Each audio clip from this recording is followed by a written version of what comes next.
Buenas tardes o buenas noches. Mi nombre es Héctor Vaz Reyes.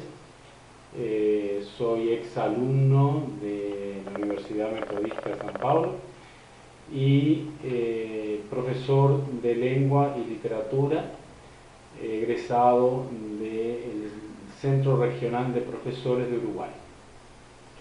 Primero quiero agradecer a las profesoras Marta y Ariana por esta invitación a realizar un video sobre la práctica docente en Uruguay.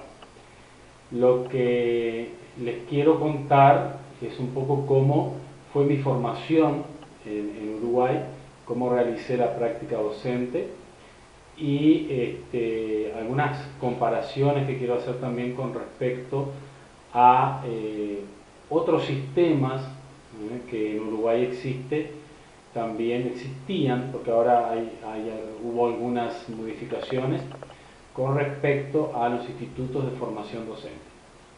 Entonces un poco les voy a poner al tanto de cómo funcionaba y cómo funciona actualmente esto de los distintos centros que hay en Uruguay. Nosotros en Uruguay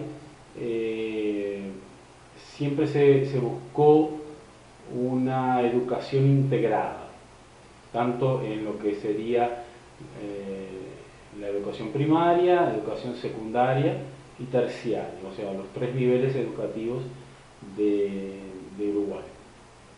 En lo que respecta a la educación secundaria, por ejemplo, para que ustedes ya vayan comparando con cómo es en Brasil, nosotros tenemos el ciclo básico, que serían los primeros 3 años de la enseñanza media, primero, segundo y tercero, el bachillerato, que sería el cuarto, quinto y sexto año. Estamos hablando entre el ciclo básico y el bachillerato de alumnos que tienen entre 12 años y 17 años, 18 años aproximadamente. Entonces nosotros tenemos dos ciclos, ¿verdad? El primer ciclo es el llamado ciclo básico y el segundo ciclo llamado bachillerato, donde en el quinto año los alumnos eligen una determinada orientación, que puede ser científica, humanística, biológica, artística, para prepararse para ingresar a la universidad. La Universidad de la República Oriental del Uruguay es una universidad gratuita, donde los alumnos ingresan sin la necesidad de hacer una prueba de ingreso, como aquí ustedes llaman el vestibular. En Uruguay en ese caso es más un poco más democrática, ¿no? El acceso a la universidad, aunque algunas áreas puedan tener pruebas de ingreso en lengua, por ejemplo, o pruebas de ingreso específicas, pero no son excluyentes. O sea que son pruebas para evaluar un poco el nivel antes de entrar a la universidad.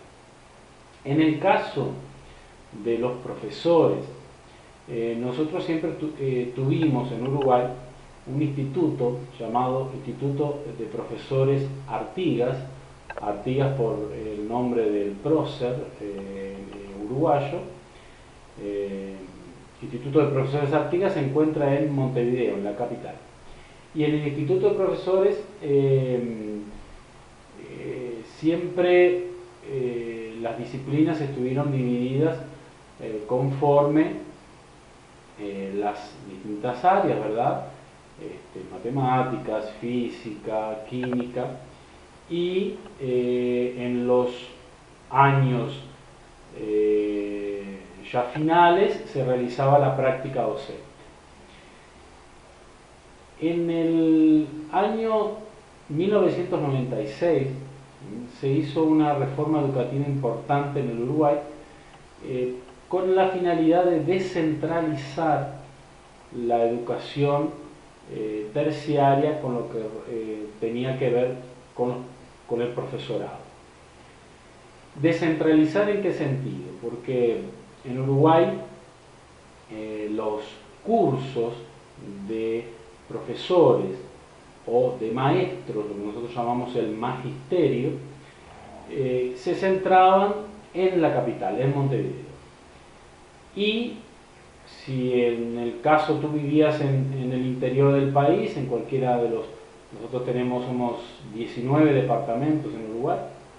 Y si tú vivías en otro departamento del Uruguay, tenías que viajar a Montevideo, vivir en Montevideo, para poder estudiar profesorado, o estudiar en institutos que hay en el interior, institutos de formación docente, pero solamente podías hacer las materias generales, nosotros le llamamos materias generales, que son las materias de educación, pedagogía,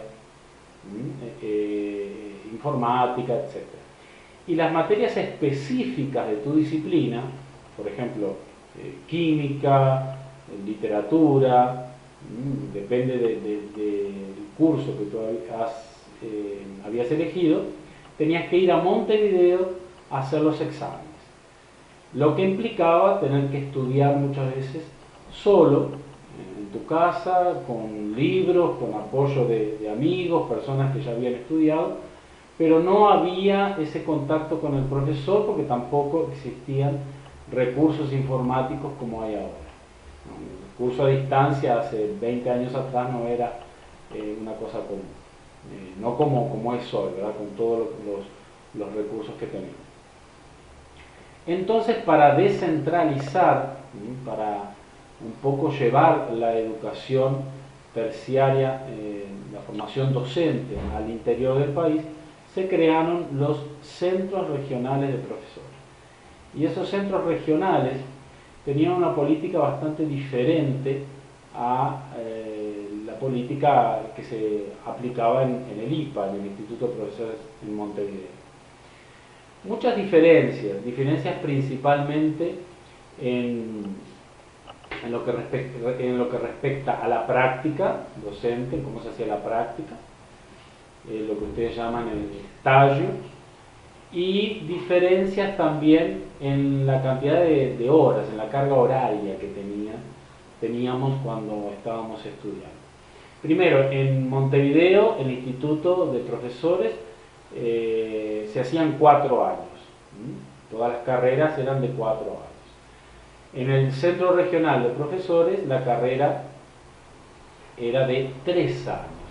Esto fue un periodo bastante extenso, o sea, desde el año 97 que comenzó este nuevo plan, aproximadamente hasta el año 2004, 2005 más o menos, estuvo ese plan de 3 años para la carrera, implicando de todas maneras 8 horas diarias de clase, 4 horas en el turno matutino y 4 horas en el turno vespertino, lo que significaba una concentración de horas y una actividad muy importante en el centro educativo. Los estudiantes, la mayoría de ellos, eran becados, o sea, ellos tenían una bolsa, ¿no? como se dice en portugués, y pasaban prácticamente todo el día estudiando. Entonces tú ingresabas, por ejemplo, al área de lengua y literatura, que es el área donde me inscribí. Yo hice el curso también con una bolsa, con una beca, y permanecía prácticamente todo el día en el centro regional. Había también diferencias importantes con respecto a nuestros profesores, porque en ese momento, como se pretendía que el plan fuera realmente efectivo, los profesores ganaban mucho más, y ganaban en dólares, que lo que ganaban los profesores en la capital.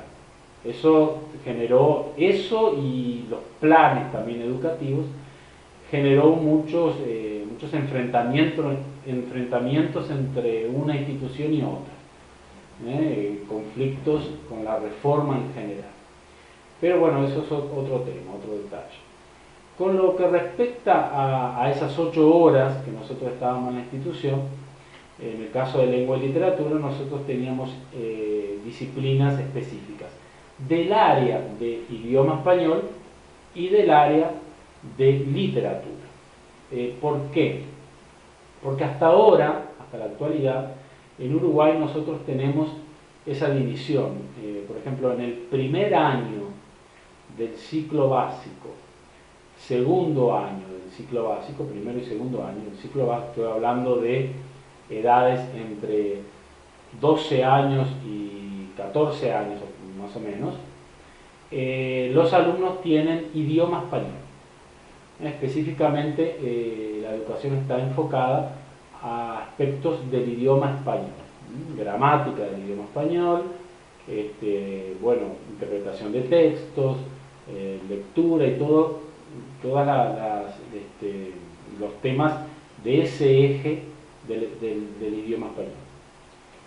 En el segundo ciclo, es decir, en el bachillerato, en el tercer año del ciclo básico y en los restantes del bachillerato, o sea, tercero, cuarto, quinto y sexto, los estudiantes tienen específicamente literatura, que es una disciplina que está enfocada al análisis y estudio de obras literarias, o sea, la Odisea, la Divina Comedia, obras universales de la literatura y obras específicamente latinoamericanas y de Uruguay.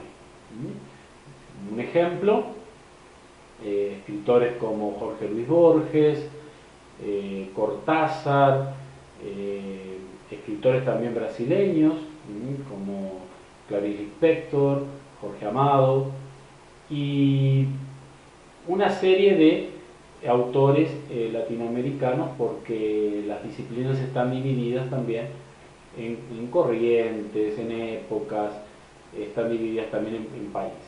Entonces, la formación docente en Uruguay en el área de lengua y literatura es específicamente en idioma español y literatura, pero se estudia dentro de un mismo curso.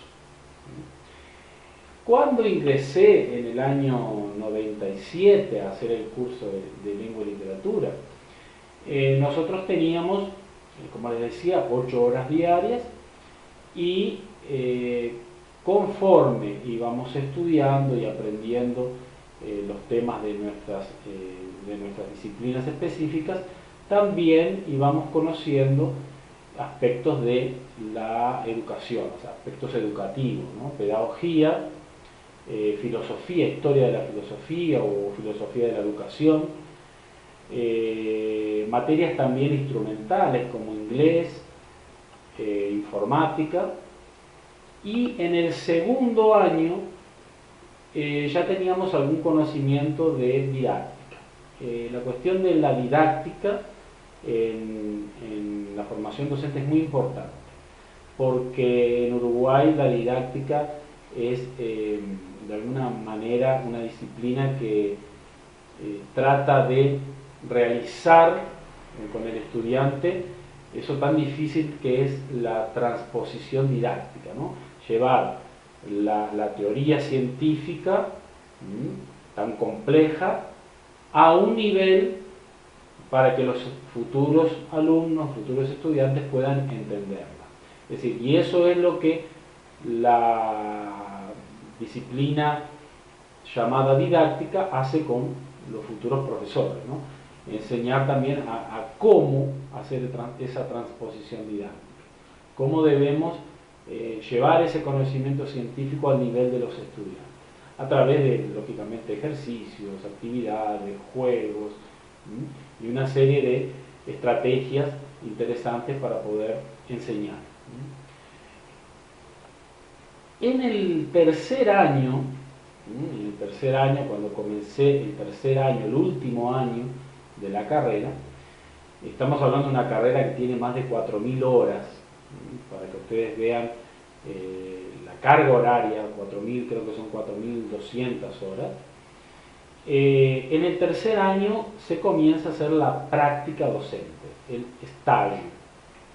Esa práctica docente es bastante diferente a lo que es aquí en Brasil, porque en Brasil, o por lo menos la práctica que yo conozco aquí en Brasil, ¿no? nosotros aquí tenemos una práctica que es básicamente de observación. Si bien hay requisitos que tienen que ver con aspectos más teóricos, donde uno tiene que también observar y registrar lo que ha observado, básicamente uno no tiene mucho contacto con el alumno, a menos, claro, que el profesor que está oficialmente en la clase, el profesor efectivo, ¿no? Pida para el estagiario, para el practicante, acompañar alguna actividad, hablar con los estudiantes. Si ocurre eso, bueno, eso es un pequeño contacto que es muy bueno. Nosotros no teníamos esa posibilidad de solamente observar. Nosotros en el primer año de la práctica, o sea, en el tercer año de la carrera, ya comenzábamos con un grupo que era, nosotros decíamos, era nuestro grupo. Un grupo que podría ser de idioma español, o sea, de primero o de segundo año del ciclo básico, 25 o 30 alumnos, o un grupo del tercer año del ciclo básico.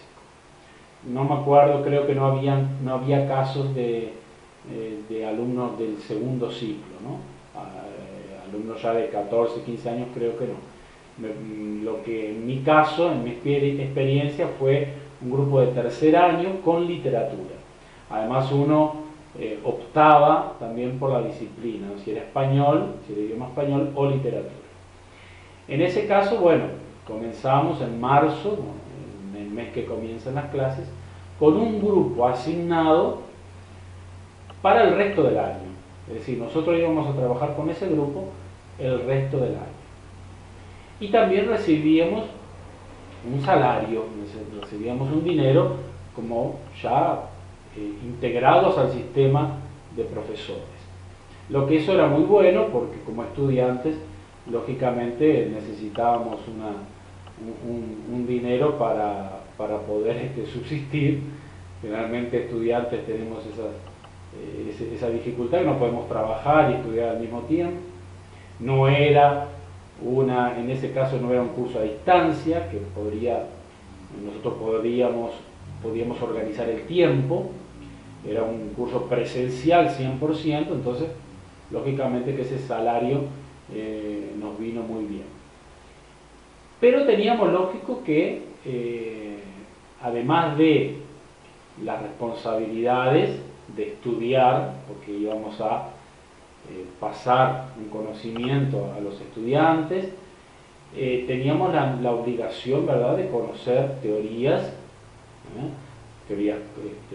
conductistas, las teorías también constructivistas, bueno, todo lo que se estudia en la formación docente.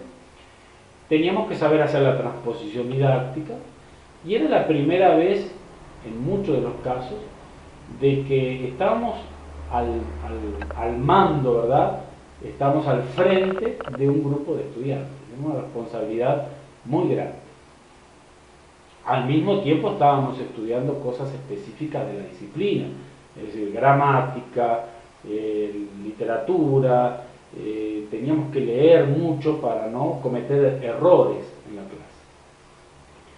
A medida que uno va entrando en confianza con el grupo y aprendiendo algunas cositas, lógicamente eso va resultando un poco más fácil. Pero teníamos visitas periódicas, es decir, en nuestro plan nosotros estábamos observados por un tutor, que era quien a través de la disciplina didáctica trataba de organizar y de pedirnos también actividades para poder llevarlas a la sala de clase, a los estudiantes. Teníamos también los profesores específicos de la disciplina, que eran los profesores que iban a evaluar cómo estábamos trabajando los distintos temas. Entonces, por ejemplo, un lunes tú comenzabas a las 7:30 de la mañana tu clase, vamos a suponer literatura, y eras avisado de que ibas a tener una visita de un profesor. Que lógicamente eso nos ponía bastante nerviosos porque teníamos que planificar muy bien lo que íbamos a hacer. Con respecto a la planificación, todos los días nosotros teníamos que hacer un registro en una hoja y escribir todo lo que íbamos a hacer en esa clase, es decir, objetivos generales, objetivos específicos, contenido, el tiempo que iba a durar esa clase, bueno, los autores que íbamos a trabajar, si íbamos a trabajar un cuento, un poema, y hacer todo un desarrollo de cómo iba a ser nuestra clase. El cierre de la clase, cómo íbamos a cerrar ese tema, y una evaluación. Todo eso era observado cada vez que venía un profesor o un tutor a ver nuestra clase, a ver nuestro empeño como futuros profesores o como profesores que ya éramos, porque estábamos a cargo de un grupo. Eso requería lógicamente tiempo. Nosotros seguíamos 8 horas por día, entonces teníamos un espacio para esas cosas, y requería también mucho estudio, mucha exigencia para poder intervenir también en la institución educativa, porque estábamos siendo parte en ese momento de una institución educativa, de una comunidad educativa, lo que implica trabajar con otros profesores, que ya hacía mucho tiempo que estaban ahí, lo que implica trabajar con un director, un subdirector, con funcionarios, cosas que nosotros íbamos aprendiendo también en el contacto con ellos y con los estudiantes. Y a resolver problemas, que de repente uno estaba solo, toda una mañana, por ejemplo, de las 7:30 hasta las 11 a veces, de la mañana, con un grupo, solamente un grupo, no teníamos otro, solamente uno, y a veces pasaban cosas, es decir, alumnos que discutían, que se peleaban, que tenían problemas, teníamos que preparar reuniones con los padres, teníamos que también llenar boletines, llenar documentos que tienen mucho que ver con la vida de una institución educativa, y todo eso teníamos que hacerlo bien, no podíamos jugar porque no se trataba simplemente de cumplir con nuestra tarea como alumnos, estábamos siendo profesores. Con respecto a esa práctica, que ustedes vieron que es bastante diferente porque implica una responsabilidad mucho mayor, de resolver problemas, de también cumplir al mismo tiempo con el curso de lengua y literatura. No podíamos abandonar el curso porque teníamos exámenes, teníamos pruebas, teníamos que hacer todo bien para poder egresar, para poder recibir nuestro título. En ese proceso de la práctica uno va experimentando la vivencia del profesor, y eso fue muy importante para mí y para mis colegas, porque teníamos claro en ese momento que realmente queríamos ser profesores, y si alguien se encontraba con una realidad muy diferente a la que había pensado, ese era el momento también para analizar la situación. Bueno, no quiero ser profesor, no me gusta, no es lo que yo quería, no me siento bien con los estudiantes, no sé. Intentar que la vocación, que era algo muy fuerte para nosotros,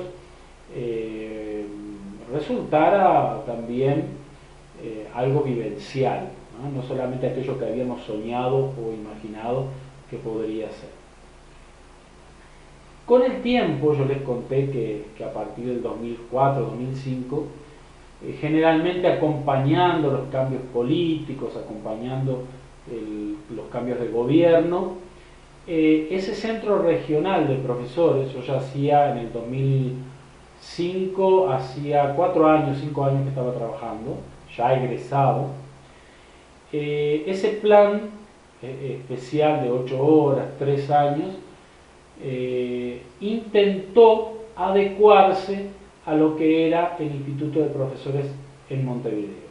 ¿Por qué? Porque las diferencias eran muy grandes entre un plan y otro, y porque, lógicamente, yo les explicaba al comienzo, en Uruguay se intenta que lo que respecta a las instituciones educativas públicas sea algo integrado, es decir, que no era posible que hubiese dos instituciones de formación docente diferentes en el país.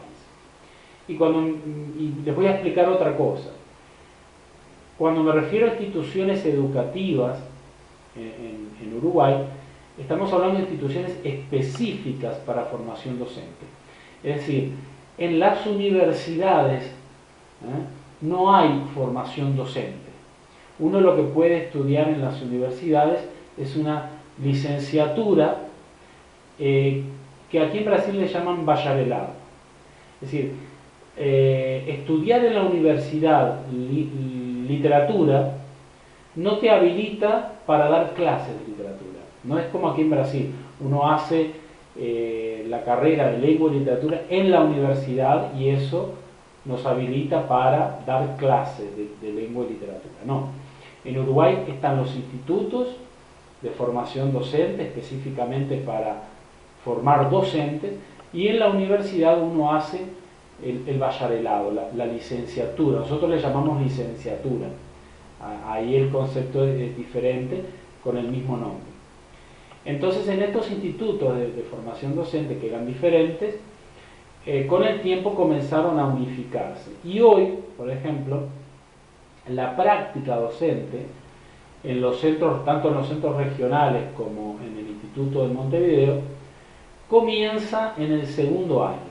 No la práctica de tener un grupo a tu cargo, sino la práctica teórica, es decir, un poco contradictorio práctica teórica, pero le llamamos práctica docente, pero en el segundo año nos introducimos a la parte teórica de esa práctica, es decir, a la didáctica, a planificación, a cómo sería diferentes situaciones dentro de nuestras clases, para cuando lleguemos al cuarto año tener la práctica real, es decir, la práctica de clase con los alumnos.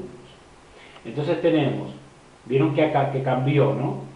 La práctica con los alumnos en el otro curso comenzaba en tercero, ahora se unificó y todos comienzan en el cuarto año. Sin embargo, en el segundo y en el tercero se hace una introducción teórica a ese estallo, a esa actividad con los alumnos. Yo les voy a leer un poquito cómo en la actualidad ese plan se está trabajando, cómo se está realizando en este momento. Dice así, lo que les estoy leyendo es el plan de reformulación del año 2005 de los institutos de formación. Núcleo del conocimiento del campo de la educación. Este núcleo se constituye en un campo interdisciplinario básico que se aborda a través de 5 ejes centrales. Teoría de la educación, inicia el trayecto de formación básica en el campo y cierra el mismo a través de un abordaje puntual, reflexivo y contextual. El segundo eje sería sociología de la educación. Antiguamente nosotros le llamábamos a estas disciplinas generales, es decir, cualquier estudiante, no importa el área, matemáticas, historia,